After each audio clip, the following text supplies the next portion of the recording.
मेरा नाम काव्य सिंह है और मैं एक मेडिकल स्टूडेंट थी। मेरा इंटरेस्ट मेडिकल लाइन में बहुत था। मैं एक साइकेट्रिस्ट बनना चाहती थी। धीरे धीरे मैं बड़ी होती गई और मुझे अपना ये सपना जैसे तैसे पूरा करना था। ऊपर वाले ने मेरा साथ दिया और मैं अपना सपना पूरा करने में कामयाब रही थी। मगर उससे पहले मुझे मेंटल हॉस्पिटल में जाकर पागल लोगों पर रिसर्च करनी थी कि आखिर पागल लोग कैसे होते हैं और किन किन तरह के पागल लोग पाए जाते हैं और उनका पागलपन कितनी हद तक रहता है। उनमें ऐसे कौन से सिम्पटम्स होते हैं जो उन्हें पागल करने पर मजबूर कर देते हैं। ऐसे बहुत सारे सवाल थे जिन पर मुझे रिसर्च करनी थी। इसलिए मैंने फैसला किया कि मैं पागलपन की एक्टिंग करके मुझे खुद को अस्पताल तक पहुंचाना होगा और वहां जाकर पागल लोगों के साथ रहकर पागल लोगों की हर छोटी बड़ी कमी को महसूस करना होगा, क्योंकि ऐसे लोगों का इलाज करने से पहले हमें ये जान लेना चाहिए कि ऐसे लोगों पर आखिर क्या बीतती है।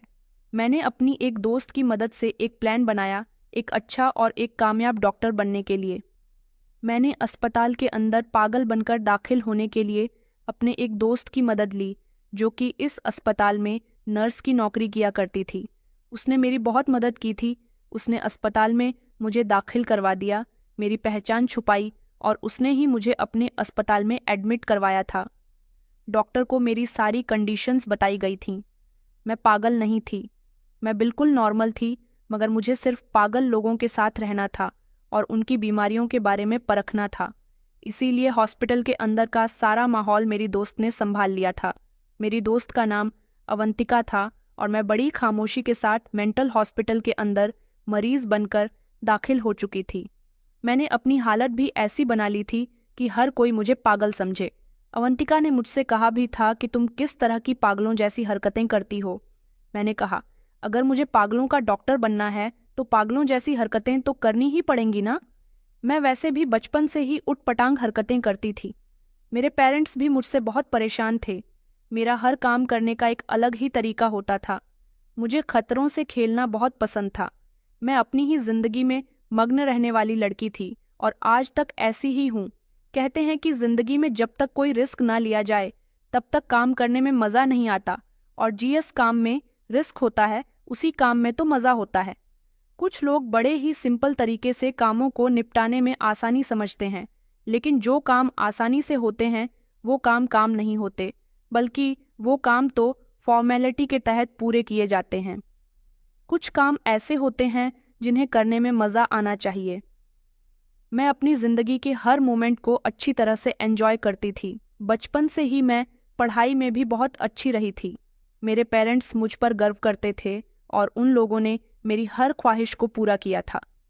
मुझे मेरी मर्जी के मुताबिक ज़िंदगी गुजारने दी थी और पढ़ाई लिखाई में भी मुझे पूरा सपोर्ट किया था। धीरे धीरे वक्त गुजरता गया। मेरी पढ़ाई कंप्लीट हो गई और फिर मैं मेडिकल लाइन में आ गई थी। मेरे मम्मी पापा मुझे डॉक्टर बनते हुए देखकर बहुत खुश होने लगे और फिर उस दिन के बाद से ही मैंने अपनी ज़िंदगी को और ज़्यादा पॉजिटिव बना दिया। मेरे पेरेंट्स ने भी मुझे हमेशा वही करने दिया जो मुझे पसंद होता था और अब भी वो मुझे सपोर्ट किया करते थे। उन्हें अपनी बेटी पर पूरा भरोसा था। वो लोग ये बात अच्छी तरह से जानते थे कि उनकी बेटी कभी भी कोई गलत कदम नहीं उठाती और जो गलत कदम उठा भी लेती है वो उसके फ़ायदे के लिए ही होता है। फिलहाल मैं इस अस्पताल में जैसे तैसे पहुंच तो गई थी। यहाँ मेरा सामना बहुत सारे ऐसे पेशेंट से हो रहा था जो बिल्कुल अपने सुध-बुध खोए हुए थे, जिनको इतना भी नहीं पता था कि उनके कपड़े कहाँ जा रहे हैं, कोई उनके पास बैठा भी है या नहीं, जो शायद सिर्फ दवाइयों पर जिंदा थे। अस्पताल में मैंने ऐसे बहुत सारे लोगों का सामना किया था जो बहुत ही ऊंट पटांग हरकतें कर रहे थे, जो बिल्कुल नॉर्मल इंसान से अलग थे, जिनका इलाज होना बहुत ज़रूरी था। जिस अस्पताल में मैं आई हुई थी ये शहर का बहुत बड़ा मेंटल हॉस्पिटल था और सुना था कि यहाँ मेंटल पेशेंट का बहुत अच्छे तरीके से इलाज होता है। बहुत सारे ऐसे मेंटल पेशेंट हैं जो यहाँ से ठीक होकर जा चुके हैं। यहाँ का स्टाफ भी वेल ट्रेंड है। यहाँ मरीजों के लिए हर तरह की सुविधा का बंदोबस्त किया गया है। मरीजों को यहाँ पर किसी चीज़ की परेशानी नहीं होती। दूसरी बात ये कि इस अस्पताल के एक बहुत बड़े सीनियर डॉक्टर है जिनका यहाँ के मरीजों को ठीक करने में बहुत बड़ा हाथ है। मैंने इस अस्पताल में देखा था कि यहाँ कुछ ऐसे खूंखार पागल मर्द और औरतें भी थीं जो दूसरों पर जानलेवा हमला किया करती थीं। उनके हाथ और पैरों को जंजीरों से बांध दिया गया था ताकि वो दौरे पड़ने पर किसी को नुकसान न पहुंचा सके, और उन्हें अलग से कमरे में भी रखा गया था। मेरी दोस्त त्वंतिका मुझे खामोशी से खाना दे जाया करती थी, क्योंकि पूरे अस्पताल में इकलौती वही थी जिसे ये पता था कि मैं नॉर्मल इंसान हूँ और यहाँ पर रिसर्च के लिए आई हुई हूँ। मेरे दोस्त ने मुझसे कहा भी था कि मैं यहाँ के सीनियर डॉक्टर से तुम्हारे बारे में बात कर लेती हूँ, इस तरह तुम्हें यहाँ पर फैसिलिटी मिलेंगे और तुम यहाँ पर रहकर मेंटल लोगों की जानकारी भी हासिल कर सकोगी। मैंने कहा कि नहीं, अगर मेरे बारे में सबको पता चल गया कि मैं बिल्कुल नॉर्मल हूँ तो शायद मुझे रिसर्च करने में वो मज़ा नहीं आएगा जो मुझे अपनी पहचान छुपाकर यहाँ रिसर्च करने में आएगा।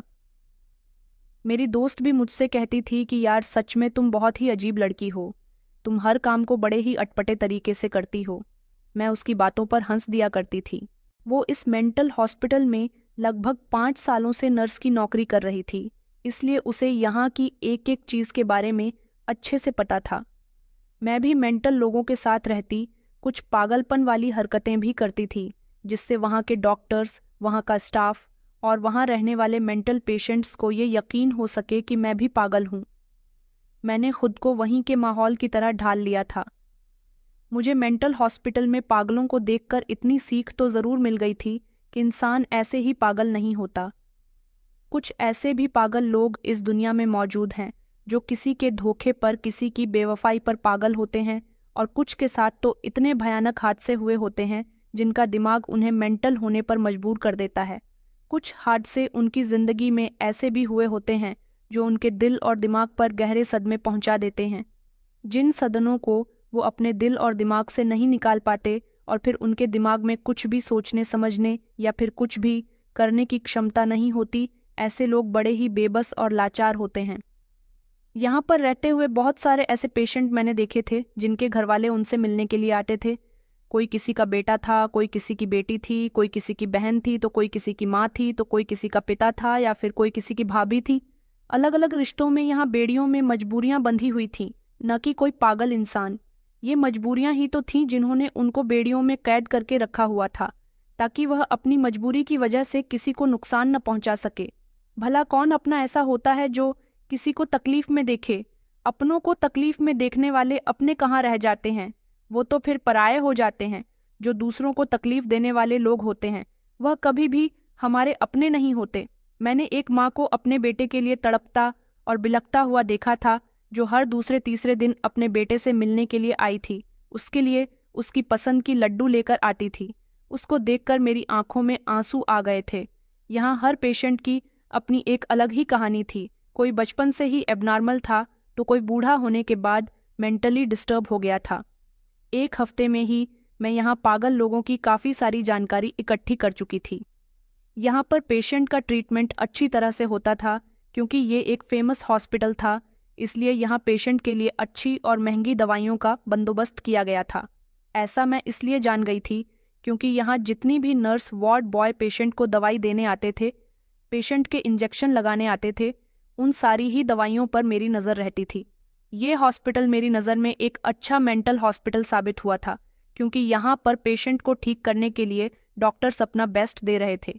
धीरे धीरे मैं यहाँ के एक एक पेशेंट को अच्छी तरह से जान गई थी, और फिर पागलों की तरह एक्टिंग करते करते मुझ में भी एक पागल उभर आया था।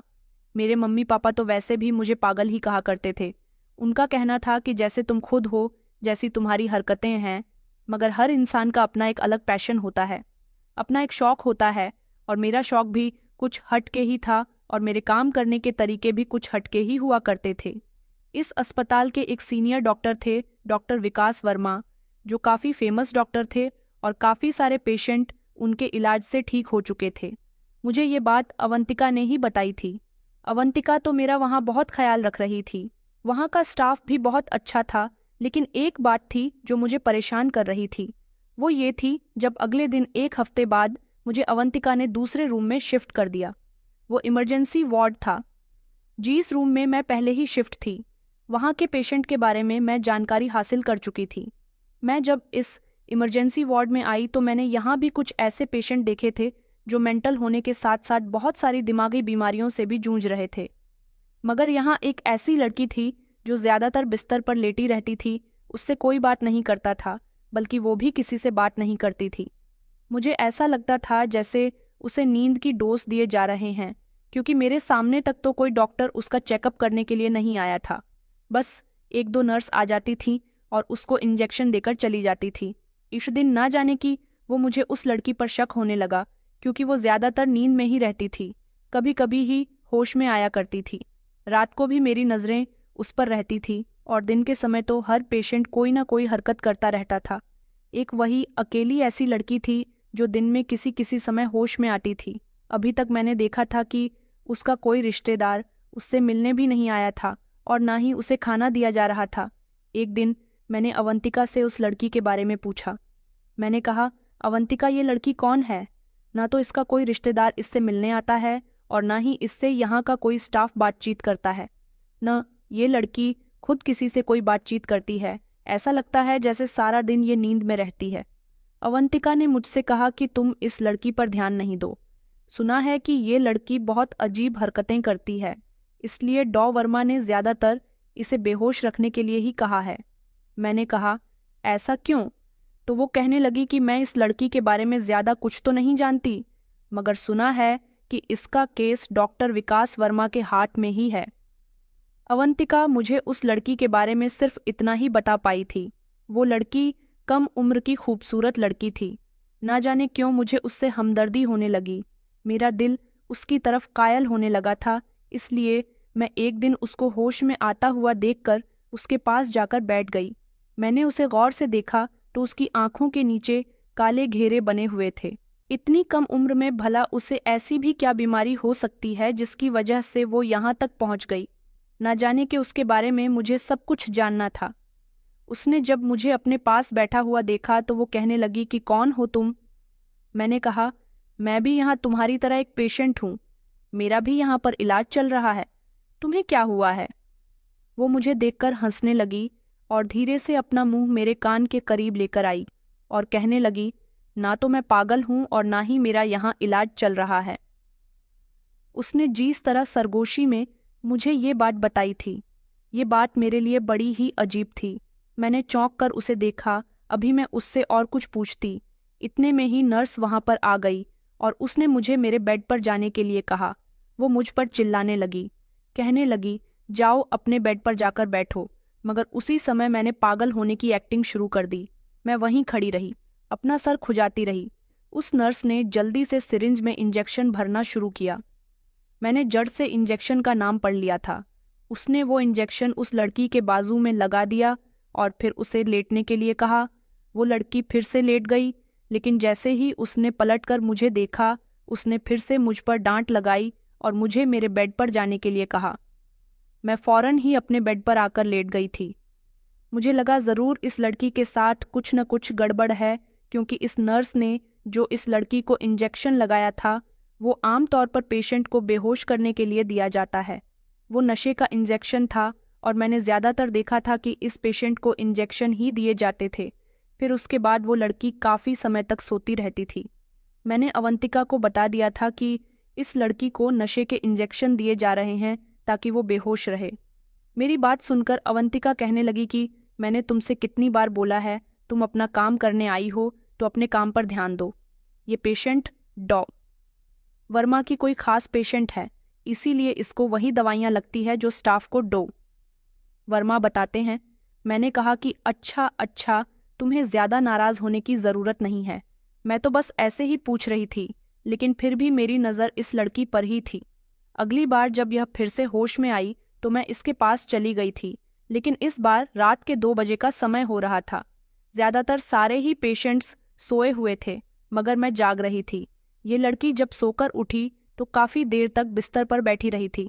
मैंने कहा, क्या हुआ, नींद नहीं आ रही? उसने मेरी बात का कोई जवाब नहीं दिया, लेकिन थोड़ी देर के बाद वो फिर से अपना मुंह मेरे कान के करीब लेकर आई और कहने लगी कि ना तो मैं पागल हूँ और ना ही मेरा यहाँ इलाज चल रहा है, और मुझे ये भी पता है कि तुम पागल नहीं हो। आखिर उसे मेरे बारे में कैसे पता चला कि मैं पागल नहीं हूँ? मैंने कहा, हर पागल यही कहता है कि वो पागल नहीं है, लेकिन तुमने तो अपने साथ मुझे भी शामिल कर लिया। वो कहने लगी कि मैं सच कह रही हूँ, जिस तरह तुम मेरे पास आकर बैठ जाती हो, मुझसे सवाल कर रही हो, उस हिसाब से मैं अंदाज़ा लगा चुकी हूँ कि तुम बिल्कुल ठीक हो। मैंने उसके सामने शर्मिंदगी जाहिर की। मैंने कहा, मैं एक डॉक्टर हूँ और यहाँ रिसर्च करने के लिए आई हूँ। तुम कौन हो? तो वो कहने लगी कि काफ़ी दिन हो गए हैं। मुझे खुद को नहीं पता कि मैं कौन हूँ और किस दुनिया में जा रही हूँ। बस मुझे इतना पता है कि मैं पागल नहीं हूँ, मेरी मौत नज़दीक है। मैं कुछ दिन और यहाँ पर रही तो इस दुनिया से चली जाऊंगी। अभी वो मेरे साथ ये सब बातें कर ही रही थी कि आज फिर से एक नर्स आ गई और उसने उसे नींद का इंजेक्शन दिया और फिर वो वहाँ से चली गई थी। बड़ी अजीब बात थी कि वो कैसे पहचान गई थी कि मैं पागल नहीं हूँ। मेरी तो अभी उससे ज़्यादा बातचीत भी नहीं हुई थी, लेकिन मैंने ठान लिया था कि कुछ भी करके मुझे इस लड़की से बात करनी होगी। एक तो जब भी ये बेचारी होश में आती थी, इसे बेहोशी का इंजेक्शन लगा दिया जाता था। अब की बार मैं बड़ी बेसब्री से इसके होश में आने का इंतज़ार कर रही थी। अजीब बात यह थी कि जैसे ही ये लड़की होश में आती थी, उसके थोड़ी देर के बाद ही कोई ना कोई नर्स आकर इसे इंजेक्शन लगा दिया करती थी। उनको कैसे पता चल जाता था कि मैं इसके पास बैठी हुई हूँ या फिर ये होश में आ गई है? मैंने इस बारे में फिर से अवंतिका से बात की तो अवंतिका ने मुझे बताया कि देखो, मैं तुमसे पहले भी मना कर चुकी हूँ कि तुम इस लड़की के बारे में जांच पड़ताल करना छोड़ दो। मैंने कहा, अवंतिका, तुम्हें पता है ये लड़की पहले ही नज़र में मुझे पहचान गई कि मैं पागल नहीं हूँ और इसने मुझे अपने बारे में बताया कि वो खुद भी पागल नहीं है। इस अस्पताल में उसका इलाज नहीं हो रहा। ना जाने क्यों मुझे इस लड़की से हमदर्दी हो रही है। मैंने कहा, कोई ना कोई बात तो है। अवंतिका कहने लगी कि देखो, तुम प्लीज़ मेरी बात मान लो। डॉ वर्मा को अगर पता चल गया कि उनके खास पेशेंट के बारे में तुम जानना चाहती हो तो बहुत बड़ी गड़बड़ हो जाएगी। ऊपर से तुम रिसर्च करने के लिए यहाँ पर आई हो। इस बारे में भी मैंने किसी को कुछ नहीं बताया। तुम क्या मुझे किसी मुसीबत में डालना चाहती हो या फिर मेरी नौकरी खतरे में डालना चाहती हो? मैंने कहा, देखो, मैं कुछ भी नहीं चाहती, तुम गलत समझ रही हो। अवंतिका कहने लगी कि देखो, इस लड़की के बेड के पास ही खुफिया कैमरा लगा हुआ है जिससे डॉ वर्मा इस पर नज़र रखते हैं और जैसे ही डॉ वर्मा को पता चलता है कि यह होश में आ गई है या फिर इसके पास कोई बैठा है, ये इससे किसी तरह की बातचीत करने की कोशिश कर रहा है, तो वो फौरन ही किसी न किसी नर्स को यहाँ भेज देते हैं। तुम अपना ध्यान रखना कि तुम कहीं उनकी नज़रों में ना आ जाओ, इसलिए मैं तुम्हें सावधान रहने के लिए कह रही हूँ। तुम अपनी रिसर्च करो और यहाँ से जाओ। अभी तुम्हारी और कितनी रिसर्च रह गई है? मैंने कहा कि अच्छा ठीक है, बस 2-3 दिन बाद मैं यहाँ से चली जाऊंगी। वैसे भी मैं यहाँ से काफ़ी सारी जानकारी इकट्ठी कर चुकी हूँ। वो कहने लगी कि अच्छा ठीक है, सावधान रहना और मेरी बात का कहना ज़रूर मानना। अब मुझे समझ आया था कि इस लड़की के बैग के आसपास खौफ या कैमरा लगा हुआ है। इस लड़की ने मुझे बताया था कि इसकी जान को खतरा है। कुछ दिनों बाद उसकी मौत होने वाली है। कहीं ऐसा तो नहीं कि वो सच कह रही है, उसकी जान को सच में खतरा हो, लेकिन पूरी बात तो मुझे वो लड़की ही बता सकती थी। मुझे कुछ भी करके इससे बात करनी थी, इसलिए मैंने रात होने का इंतज़ार किया। जो इंजेक्शन इस लड़की को दिया जा रहा था, उसका असर सिर्फ 10 या 11 घंटे ही रहता था। इस हिसाब से इस लड़की को होश अब रात के 3:30 बजे आना था और रात के समय में ज़्यादातर स्टाफ भी रूम में कम ही आया करता था और पेशेंट भी नींद में होते थे। इसलिए मेरा उससे बातचीत करने का समय बिल्कुल परफेक्ट था। सबसे पहले तो मैंने रात होने के बाद उस खुफिया कैमरे का पता लगाया जो इसके बैग के आसपास लगा हुआ था। ज़्यादातर खुफिया कैमरे बहुत छोटे होते हैं, जिनकी पहचान आसानी से नहीं हो पाती, मगर मैंने उस लड़की के बैग के आसपास की जगह को बारीकी से चेक किया था और फिर मुझे वो कैमरा मिल गया था। उस कैमरे को उसके बेड के पीछे लगी हुई एक पेंटिंग पर चिपकाया गया था। मैंने उस कैमरे को वहां से हटाकर बंद कर दिया।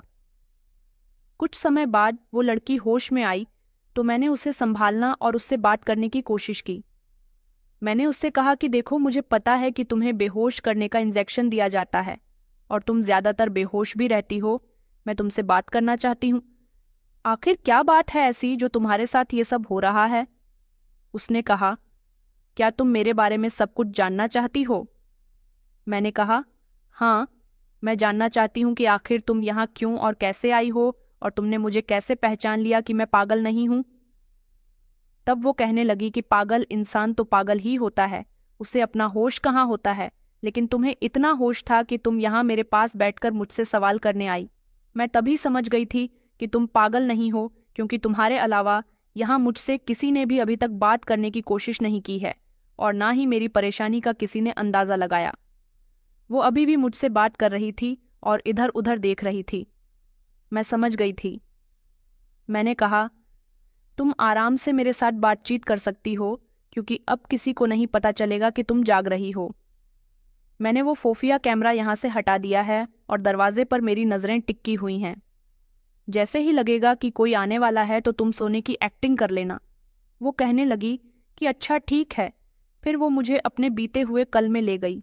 उसने बताया कि मेरा नाम रिधिमा है। मुझे यहाँ 3 महीने पहले लाया गया था। पिछले 3 महीने से यहाँ मुझे बार बार बेहोश करके रखा जा रहा है। मैंने कहा, ऐसा क्यों? वह कहने लगी कि पिछले साल मेरी शादी मेरे पसंद के लड़के राहुल से हुई थी।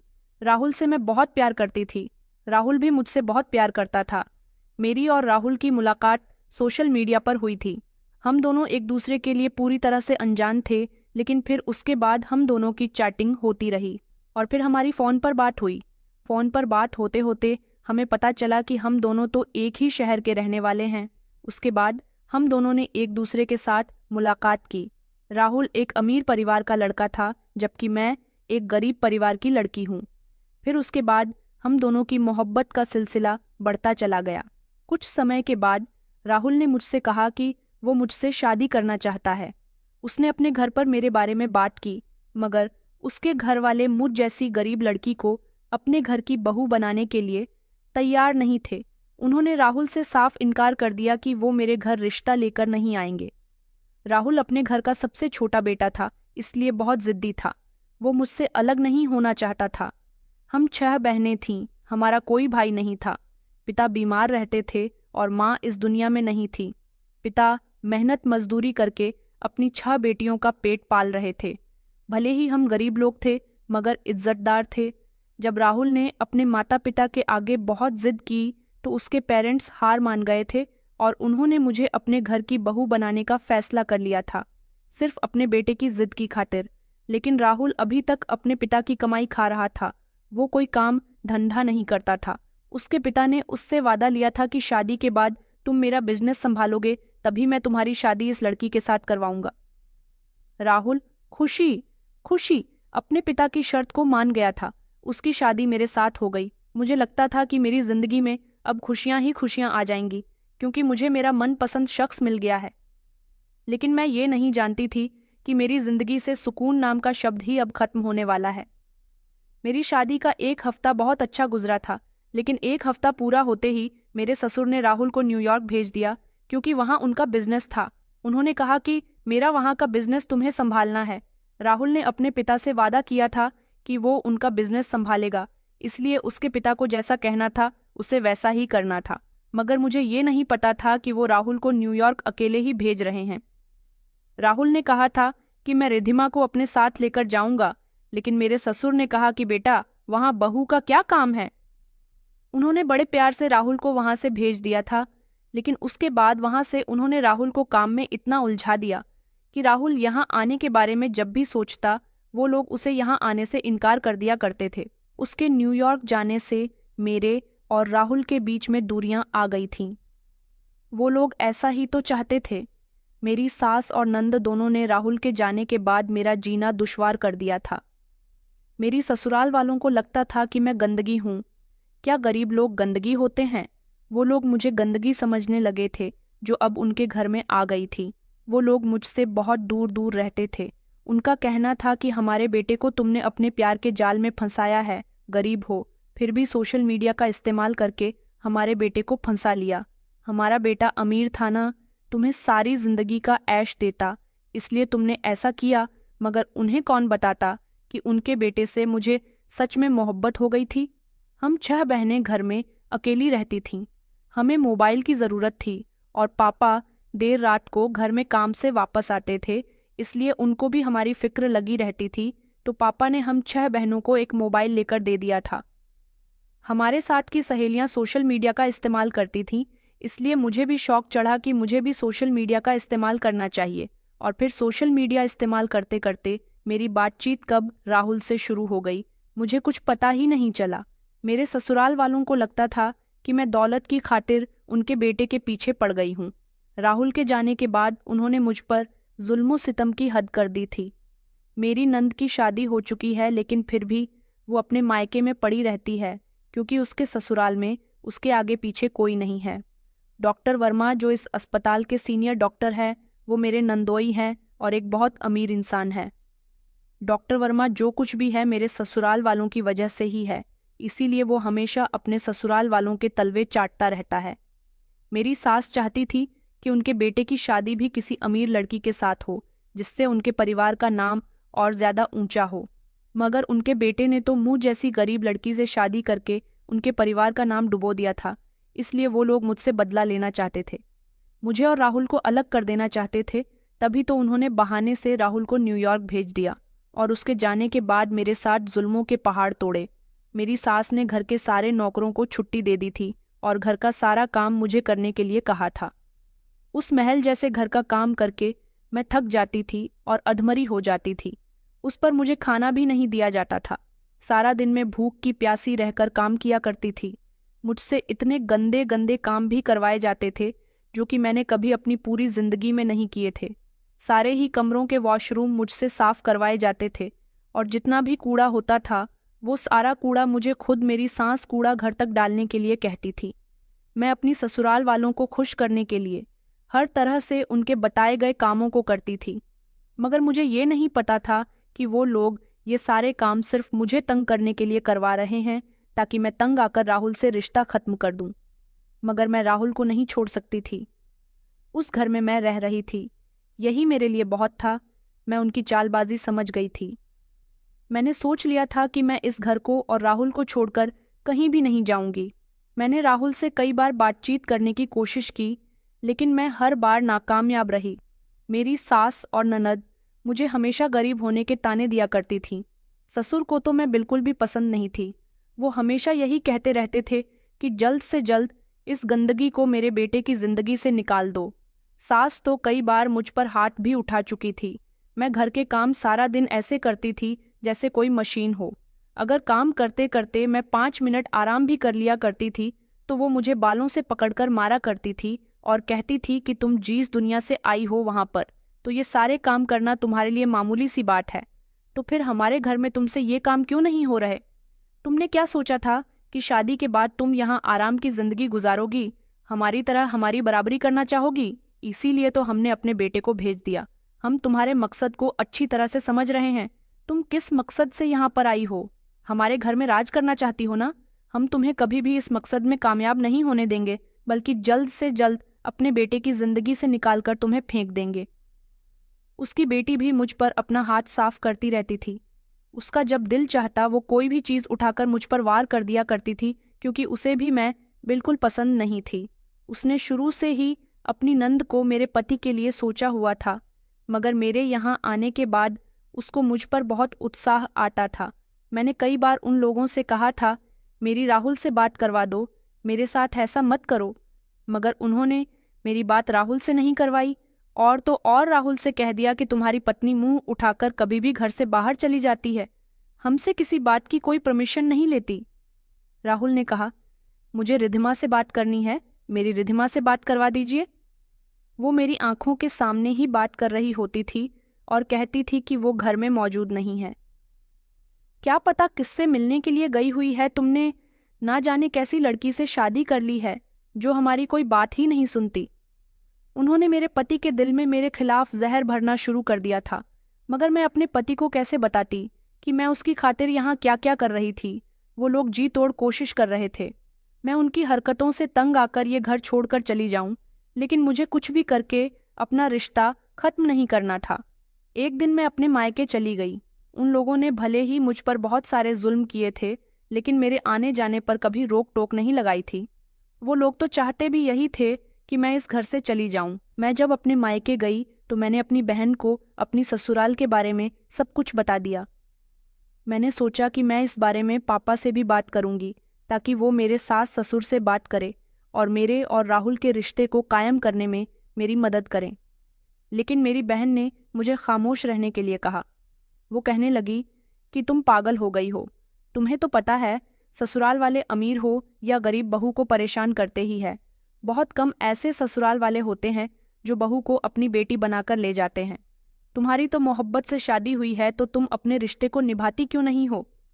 यहाँ क्यों शिकायतें लेकर आई हो अपने ससुराल वालों की? मैंने कहा, दीदी मैं शिकायत लेकर नहीं आई हूँ, बस मैं चाहती हूँ कि पापा मेरे ससुराल वालों से बात करें कि वो लोग मुझे तंग न किया करें और मुझे राहुल के पास भेज दें। मेरी बहन ने कहा कि कोई ज़रूरत नहीं है पापा को कुछ भी बताने की। अब जब अपनी मर्जी से शादी कर ली है तो रिश्ते को निभाने की कोशिश करो। यहाँ हम सब लोग पहले ही काफ़ी परेशान हैं। तुम्हें नहीं पता घर के हालात कितने तंग चल रहे हैं। एक तो इतनी मुश्किल से तुम्हारी शादी इतने अमीर घर में हुई है। अब जब तुम्हारी शादी हो गई है तो कुछ दिन एडजस्ट करो। शादी के बाद कुछ दिन लड़की को दिक्कतों का सामना करना पड़ता है। तुम्हारी ससुराल तो बहुत अच्छी है, तुम अपने ससुराल वालों की बात मना करो। अभी तुम्हें परेशानी है, बाद में आराम भी तो तुम ही उठाओगी ना इतने अच्छे ससुराल का। और अगर वो लोग तुमसे घर के काम करवाते हैं तो कोई बात नहीं कर लिया करो। यहाँ भी तो तुम सारे काम करती ही थी ना। मैंने कहा, दीदी हमारा घर बहुत छोटा है लेकिन वह घर बहुत बड़ा है। मैं अपने घर के काम तो कर लिया करती थी, मगर वहां मैं सारा दिन काम करती हूँ फिर भी काम खत्म नहीं होते। उस पर मेरी सास मुझे मारती पीटती भी है। तो मेरी बहन कहने लगी कि कोई बात नहीं, तुम्हारा पति आ जाएगा तो सब कुछ ठीक हो जाएगा। और हाँ, पापा को इस बारे में कुछ मत बताना, वो पहले ही बहुत परेशान है, बीमार भी रहते हैं। मेरी बहन ने जब मुझे ये बातें कही तो मैं खामोश हो गई थी और वापस अपने ससुराल आ गई। मैंने सोच लिया था कि मेरी मदद करने वाला कोई नहीं है। मुझे कुछ भी करके राहुल से ही बात करनी होगी। राहुल को उसके परिवार वालों की हकीकत के बारे में बताना होगा। लेकिन मेरे पास मोबाइल नहीं था जिससे मैं अपने पति से कॉन्टैक्ट कर सकती। एक दिन मेरी नंद सोफे पर बैठी हुई थी और मैं वहां डस्टिंग कर रही थी। मैंने देखा बैठे बैठे मेरी ननद की आंख लग गई थी। उसका मोबाइल वहीं रखा हुआ था। मैंने खामोशी से उसका मोबाइल उठाया और मैं उसे किचन में लेकर चली गई। वहां पर मैंने अपने पति का नंबर डायल किया लेकिन मेरे पति ने फ़ोन नहीं उठाया। मैं बार बार उनका नंबर ट्राई कर रही थी। इतनी ही देर में पीछे से मेरी ननंद आ गई और उसने पूरे घर में शोर मचा दिया। मेरी सास भी आकीन थी। उसने अपनी माँ से कहा कि ये चोरनी है और इसने मेरा फ़ोन चुरा लिया है। देखो मम्मी, इसके हाथ में फ़ोन है। मेरी सास ने उसी समय मुझे मारना शुरू कर दिया और वो कहने लगी कि तू जैसी लड़कियां ऐसा ही करती है। अब अपने ही घर में रहकर हमें अपने सामान की भी सेफ्टी करनी होगी। पता नहीं तू कब हमारे बेटे की जिंदगी से निकलेगी। मैं उस दिन बहुत रोई थी क्योंकि उन्होंने मुझे चोर का खिताब दिया था। हम लोग भले ही गरीब थे मगर सारी जिंदगी हमने चोरी नहीं की थी। उन्होंने मुझे मारने के साथ साथ मुझे और मेरे परिवार के बारे में कुछ ऐसी बातें भी कही थीं जो मेरे दिल पर जाकर लगी थीं और मुझे उसी दिन से अपने गरीब होने पर नफरत महसूस होने लगी थी। उन लोगों को डर हो गया था कि कहीं उनके सच्चाई उनके बेटे के सामने आ गई तो क्या होगा। और वो जल्द से जल्द मुझे राहुल की जिंदगी से निकालना भी चाहती थी। इसलिए उन्होंने मेरी नंदोई से बात की और कहा कि कुछ भी करके हमें इसे अपने बेटे की जिंदगी से निकालना है। इससे पहले राहुल को ये अपने ऊपर होने वाले एक एक जुर्म के बारे में बता दें और राहुल हमें गलत समझे। इससे पहले ही हमें इसकी हालत ऐसी कर देनी होगी कि ये किसी को भी कुछ बताने के काबिल न रहे। मेरे नंदोई ने उनसे कहा कि मैं इसे अपने मेंटल हॉस्पिटल में ले जाता हूँ। वहाँ ये पागलों के बीच रहेंगी तो खुद ही अपनी जिंदगी को खत्म कर लेगी। इस तरह वर्मा मुझे अपने अस्पताल ले आए मगर मैं किसी को कुछ न बता दूं। इसीलिए उन्होंने मुझे अपने स्टाफ से कहकर दिन रात नींद के इंजेक्शन लगवाने शुरू कर दिए। नींद के इंजेक्शन बहुत ही खतरनाक होते हैं। ज़्यादा तादाद में अगर इंसान को मिलने लगे तो इंसान अपना दिमाग का कंट्रोल ही खो बैठता है। पिछले 3 महीने से मैं यहाँ कैद हूँ। न मेरी किसी से बात हुई है, न मैंने किसी को देखा है। इन लोगों ने राहुल से भी कह दिया कि तुम्हारी पत्नी घर से फरार हो गई। उसका किसी के साथ अफेयर चल रहा था। राहुल को इस बात पर यकीन नहीं आया। सुना है कि वो यहाँ आया था। उसने हर जगह मुझे तलाश कर लिया मगर मैं उसे कहीं नहीं मिली तो उसे यकीन आ गया कि मैं उसको छोड़कर जा चुकी हूँ। उसके माता पिता अब उसकी शादी किसी दूसरी लड़की से करवाना चाहते हैं। यहाँ मुझे इतने पहरे में रखा गया है कि कोई गैर इंसान मुझसे नहीं मिल सकता। मेरे ससुराल वालों ने मेरे पति को मुझसे अलग कर दिया और अब वो लोग उसकी शादी करवाना चाहते हैं। लेकिन उसकी शादी से पहले वो लोग मुझे मारना चाहते हैं। मुझे यहीं पर मार दिया जाएगा। मैं किसी भी दिन डॉक्टर वर्मा के हाथों मर सकती हूँ, जिससे लोगों को लगेगा कि मुझे मारा नहीं गया, बल्कि इलाज के दौरान एक पागल लड़की की मौत हो गई। ये कहकर वो फूट फूट कर रोने लगी। उसकी कहानी सच में बहुत दुख भरी थी। उसके साथ बहुत गलत हुआ था। फिर मैंने उसे अपने बारे में बताया। मैंने कहा, मैं तुम्हें यहाँ से बचा लूंगी और तुम्हारे पति को भी तुम्हारे बारे में सच पता चल जाएगा कि तुम यहाँ पर हो। वो कहने लगी, मगर कैसे? ये तो मैं भी नहीं जानती थी। मगर मैंने उससे कहा कि मैं एक बार कोशिश कर सकती हूँ। मैंने इस लड़की को भरोसा तो दिला दिया था कि मैं इसकी मदद करूंगी। इसकी पूरी कहानी सुनने के बाद मैंने जो कैमरा पेंटिंग से हटाया था, उस कैमरे को दोबारा वहीं पर लगा दिया, ताकि किसी को मुझ पर या इस लड़की पर शक ना हो।